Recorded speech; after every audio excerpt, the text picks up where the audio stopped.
One thing I always like to remind people is that most family offices are simply wealth creators. They're founders just like you. Most family offices and most of the ultra wealthy, they don't go around saying, oh, my name is Richard, I'm CIO of my own Wilson family office, etc. They might say, oh, yeah, we run a couple businesses, or we have a few gas stations. It might be humble, and maybe they have 180 gas stations, right? So if John sits next to someone and he's flying somewhere and they ask him what he does, he might not say, oh, I run $1 billion credit fund. He might be like, oh, I work in credit, or I run a real estate platform, right? He might not want to have so much bravado as be like, oh, I run 180 dry cleaners, right? Lots of people who are ultra successful, they have no need to go around beating their chest and waving around a big gold Rolex somewhere. No problem if that's your style, but like many of the families are relatively low key. It may not be obvious that they're the wealthiest person in the room. On Tuesday, we had a $200 million net worth family in the room that's putting their family office together. You would never know it by looking at the audience, right? They weren't making a big deal out of it. They have no need to. So it's just something to keep in mind. But one thing that connects all of us here in the room is that all of the families that we serve are first or second generation.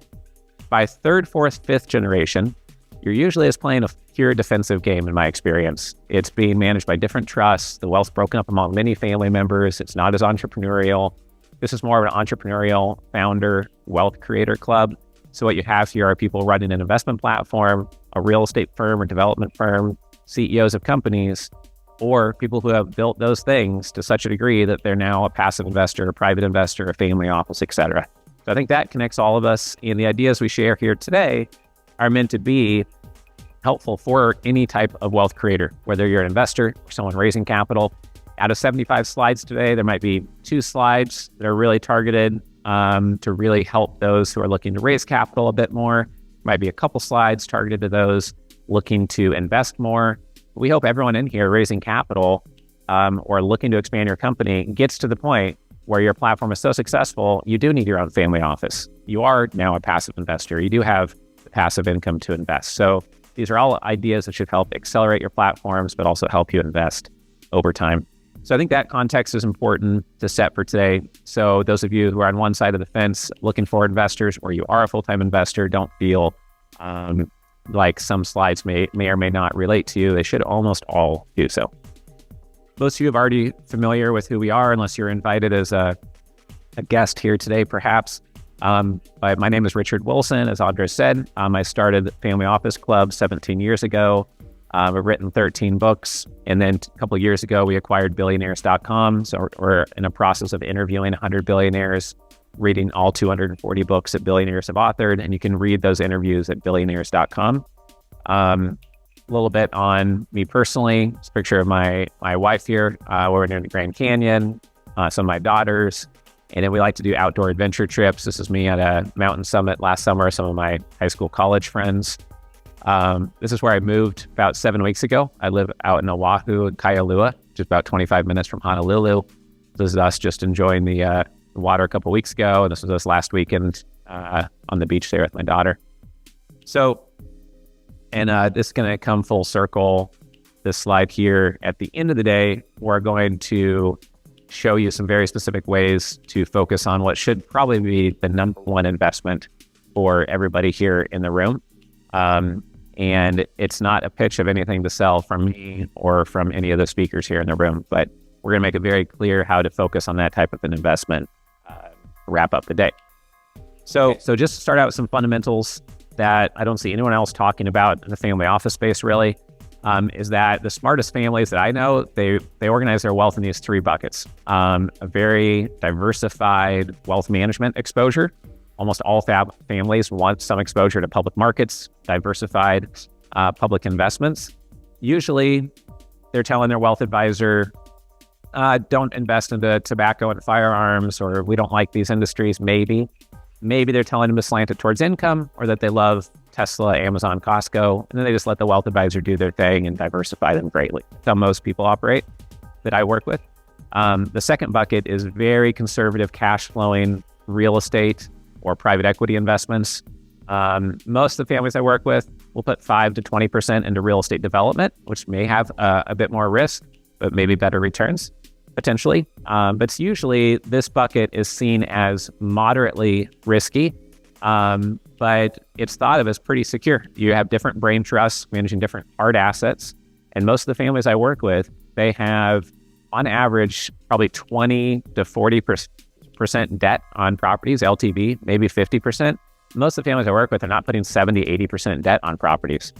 I just finished reading a book that's 730 pages long. It's Warren Buffett's annual shareholder letters for 50 years. You can't get it on Audible. It's a big fat yellow book. I'll show a picture of it later. And in that book, he said that his formula for success has been to invest in things he can understand, invest in things that produce a lot of free cash flow, invest in things that don't randomly require large amounts of cash, and don't use excessive debt. They want to have a 1,000-year, flood insurance cash reserve on hand, and they want to be selling life preservers when there's a flood, not be the one going around looking for one from a bank. So they keep very low debt, very low credit. So when they need to, they could tap into that. They try to keep it really low. And that's been their formula for success. And a lot of families I work with are pretty conservative. They don't need to take big risks to try to hit a home run. They typically have already hit their home runs. So they're looking for doubles, people they trust. Maybe sometimes a triple happens, but they're not risking everything to get a home run. Typically, made your money in tech, VC, Silicon Valley, crypto, then sometimes that mindset's very different. And if the person who's ultra wealthy is under 30, 35 years old, then sometimes that mindset's very different, of course. None of these things are true for every investor. It's just what I see most common. But what's important is that the diversified wealth management bucket, very hands-off for most investors. They're not too involved, and it's very defensive. The real estate bucket is in between. You're usually choosing the food groups and the states you're in. Like I like Florida, New York, Arizona, whatever the states are that you like. And then you're choosing the managers, but you're typically not managing the assets yourself. And the third bucket is where you play offense. And one quote from Warren is that diversification makes little sense for anyone who really knows what they're doing. It's a protection against ignorance. Why would you invest just like a little bit all over the place? It's like because you don't have like a deep expertise in one area. Why? And so I would never recommend that anyone put all their net worth focused in just one little area. But Warren's point is that when you look at this, the area you do know best, you don't need to diversify. Like if you made your money in the dry cleaning business, you don't need to go out and invest in every dry cleaner to get an exposure to the dry cleaning niche, right? You would know how to navigate that space, and you don't need to diversify as much in that niche. That's where you play offense, and that's where you grow your balance sheet. Families might only put 5 or 10% of their free cash flow back into the niche where they made their wealth, but expand their balance sheet the fastest there.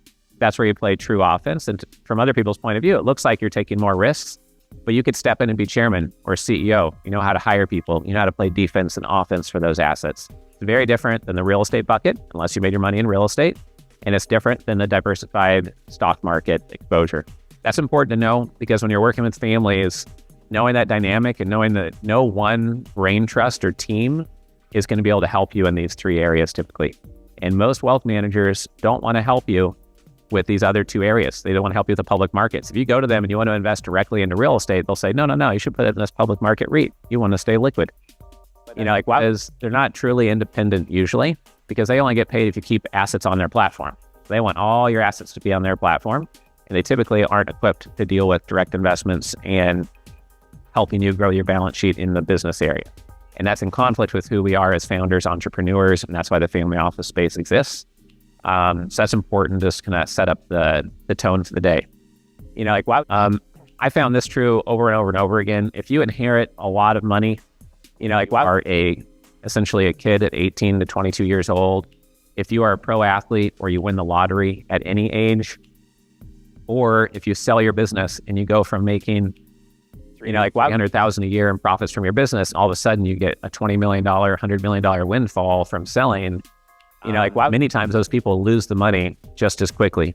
And a lot of pro athletes and lottery winners are worse off 7 years later or 7 years after playing pro. I went to A-Rod's house for a purchase of a sports team pitch, and he was making a TV show literally teaching athletes how to do business, how to be conservative, how not to lose all the money.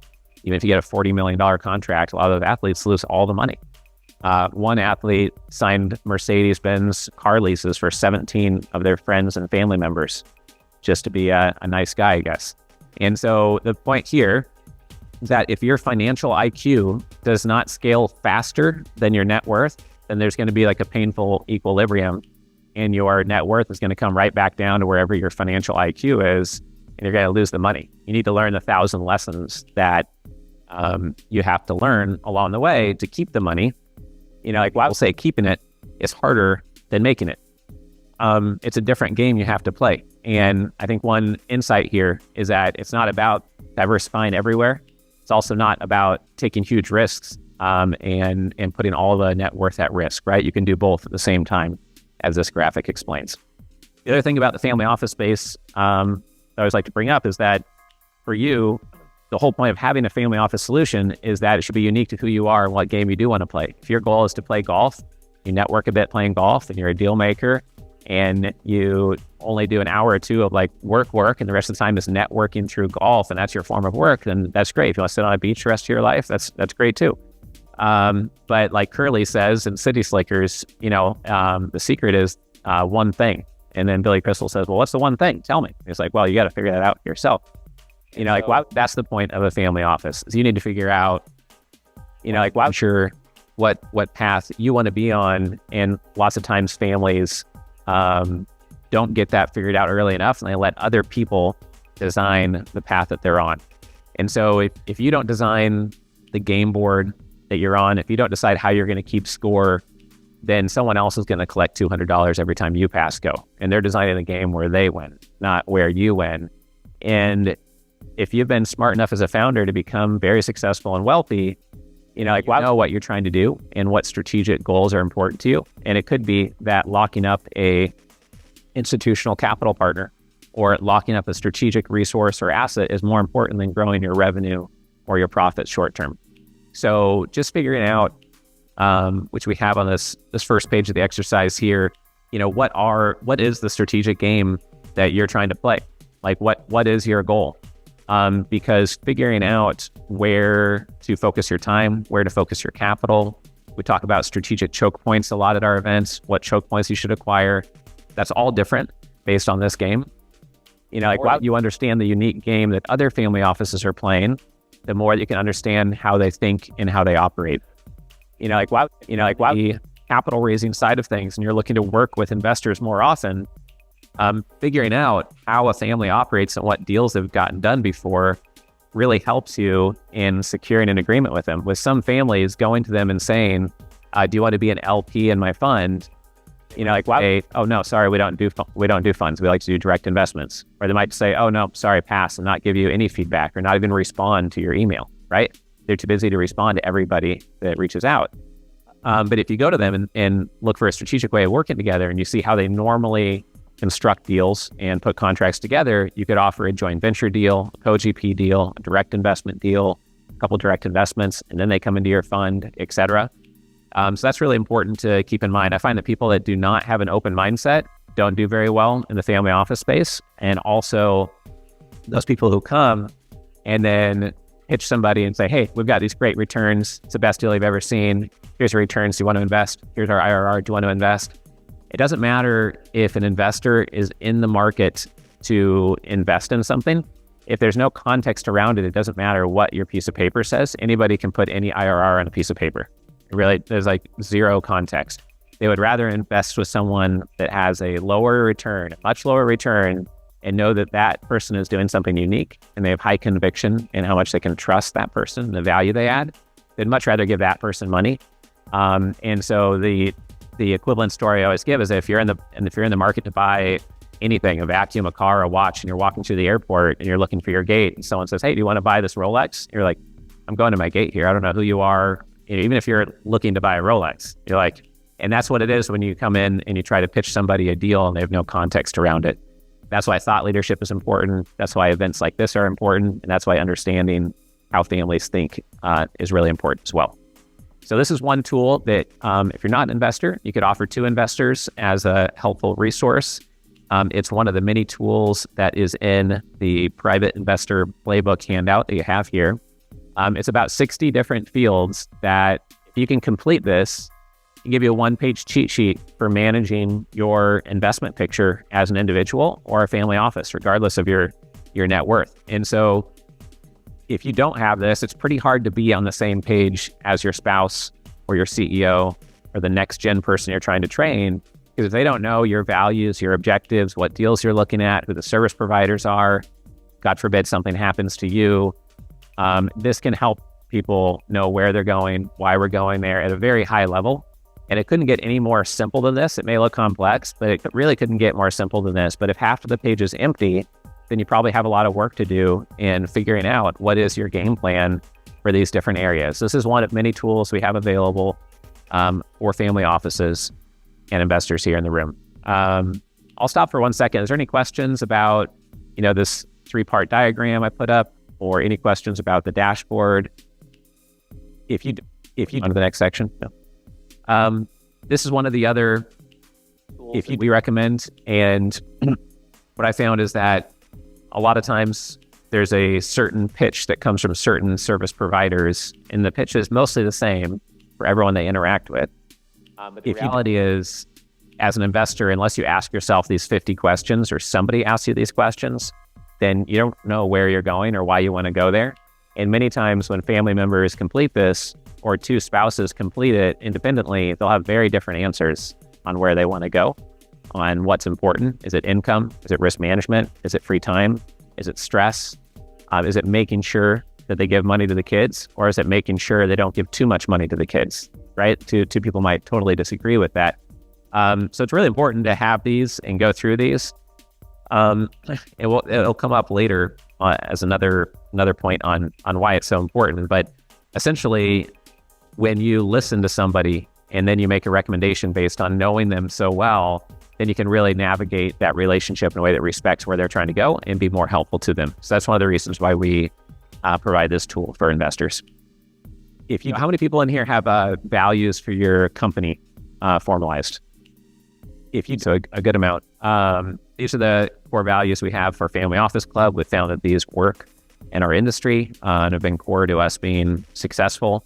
I was in the Boy Scouts growing up. I'm an Eagle Scout, and I was talking with Dan Sullivan, one of my mentors, who started saying the Boy Scout oath. And so I could rattle off the rest of them from memory, and I hadn't said it in like 25 or 30 years. But Boy Scouts, they make you repeat it all the time. And they sit you down on a log, explain what it means to be kind or thrifty, etc. And I realized my daughters were not getting that. And so we came up with our own family values. These are the family values we came up with. And we punish and reward our kids based on these values. If we're not sure, like, hey, should we move to Hawaii or should we not? Hey, should we do this as a family or should we not? Then we look at these values, and then the decision becomes much more clear. But if it's so obvious that values help with decision-making, hiring and firing, which way to go next for the company level, why is it that almost no families have family values? You can be a startup company, and it helps you grow your balance sheet as a startup having values. It costs absolutely nothing. So why wouldn't it be the same as a family unit, that you can protect your family from bad decisions, unify the family, teach the next gen, etc. But how many people in here have family values on their wall at home and have formalized their family's values? If you have like 8 or 9 people here that have, I would encourage you to do that.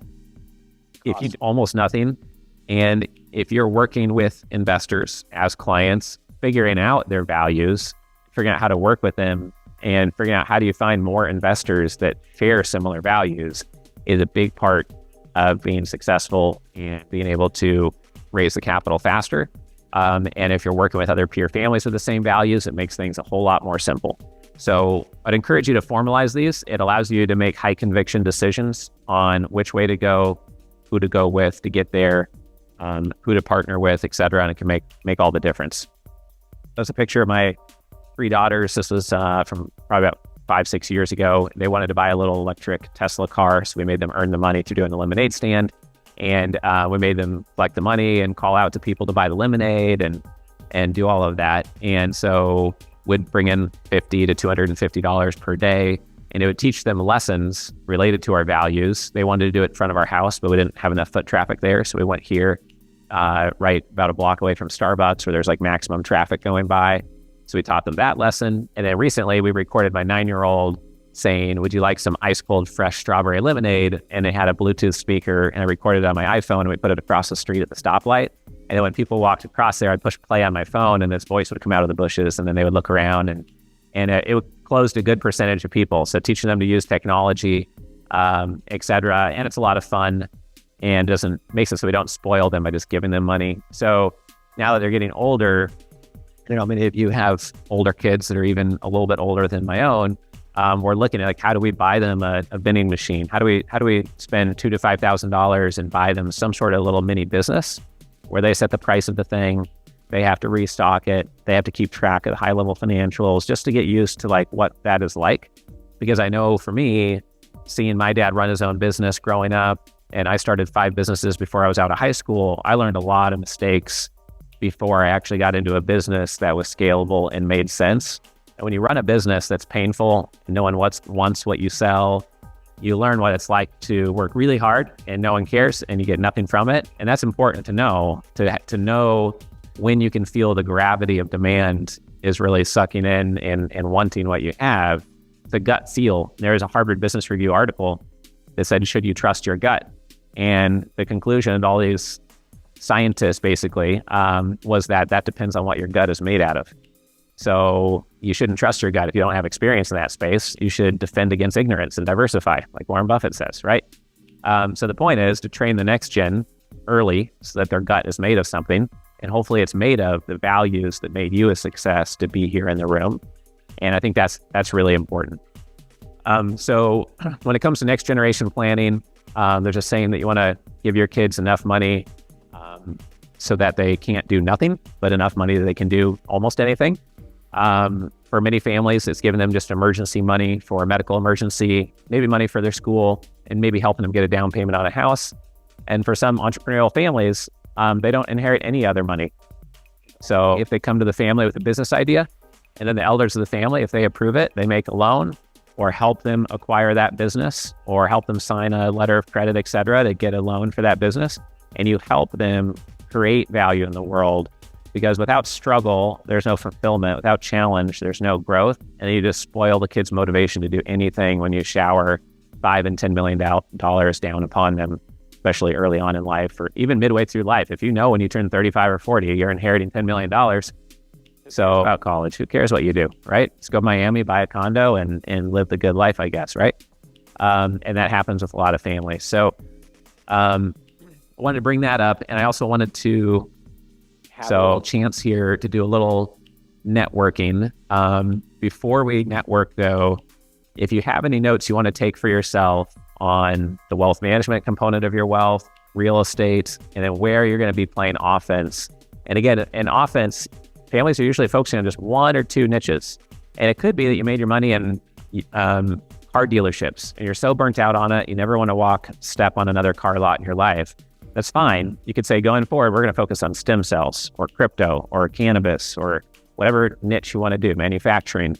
And if you look at 100 deals in the manufacturing space only, and you go to manufacturing conferences and read books, et cetera, after 100 deals, you'll start to see a good apple versus a bad apple, et cetera. And that's fine. You can play offense in a new niche, but it's 1 or 2 niches usually here. Even for multi-billion-dollar families, I don't see them doing really well playing offense in more than 2, maybe 3 niches if they're worth billions and billions of dollars. And have an idea for that. Maybe it's something to work on. Your family values, if you know what they are, if you know you just need to formalize them and you're like, oh yeah, I'm sure everyone knows their family values. Well, if you actually ask your family members, I guarantee you they'll say something different than what you think they are, or they'll say, I'm not sure, this, that, or the other thing. And then figure out, what game are you playing? How do you know when you're winning? Is your goal to be worth as much money as possible at any price and not have a social life, not to spend time with your kids, go through 7 spouses and sacrifice your health? Probably not, right? Probably not the game you want to be playing. So being really clear about how you want to win and your version of winning. And hopefully within your business niche, you define such a unique game that no one else is playing the same game as you. It's a lot easier to win when nobody else is playing the same game. Another quote from Dan Sullivan, I think, is entertaining. I think he's like 78 now. he says at his level and his peer group, it's really easy to win because most of his competitors are retired or in a nursing home. He's very focused on being very mentally engaged and physically engaged, and tries to burn 1,000 calories before breakfast every day. And he's playing a different game than other people because for 40 years, he's coached high-end CEOs. So figure out what your game is and what unique game you're playing. We'll give you a couple minutes to fill that out. When you are done filling this out to the degree that you want to, maybe circle or star one or two things you want to share, and share it with one person that you did not come to the event with. So you're not just talking to your business partner. Introduce yourself with like a one-liner on who you are and why you're here today, what you're focused on this year. Don't spend the whole 5 minutes just, pitching in whatever business you're in. Probably try to share some sort of insight here that's reminded you of. And then we'll come back here and get started again on the content, probably don't spend the whole 15 minutes at 10:50. So maybe take a couple minutes to fill out some parts of this that you haven't already, and then take 5 minutes each and get in groups of 2 and just share some insights with each other. And then if you're online with us today, we're going to break you into small groups. We'll probably put 3 or 4 in a group online, because every now and then there'll be someone who's spaced out, even though they're in the Zoom room and they're out getting a coffee or something like that. And so we'll put a few extra in the online Zoom rooms and do the breakout rooms and give you a couple minutes each to share. So feel free to break into groups as soon as you feel you're ready, and we'll come back here in just a little bit under 15 minutes. All of the speakers we have on stage today, just like you, your first name again was Justin, are like you. They're playing a unique game. Like when Dean comes up and talks about the webinars he does, I guarantee you no one else in the room is doing what Dean does, and he raises $50 million a month. Daniel Puder was on stage a couple days ago and talks about how he grew from 0 to 11 private schools and opened up a school with Mike Tyson. He's playing a different game than everyone else in the whole industry. Globally, I don't think there's anyone else playing that game. And when Michael comes on stage later today, he's going to talk about how he had a 9-figure exit playing a game differently than other people and how the industry is changing. So I think it's critical to success. And if you were at the Billionaire Scaling Strategies event last month in this room, you'll see that was one of the top 3 things we brought up, is that if you follow the herd, at best, your litmus test, you're trying to be average. The goal is do what everyone else is doing, then at best, you're average. It's a game of failure. You've already lost if you're trying to play the same game as everyone else. So it's really critical. And everything we mentioned today, some of it might seem pretty foundational, fundamental, but the things we talk about later in the day, you can't do unless we have this discussion and this terminology out there. Join the Family Office Club by visiting familyoffices.com. We look forward to seeing you at our next live event.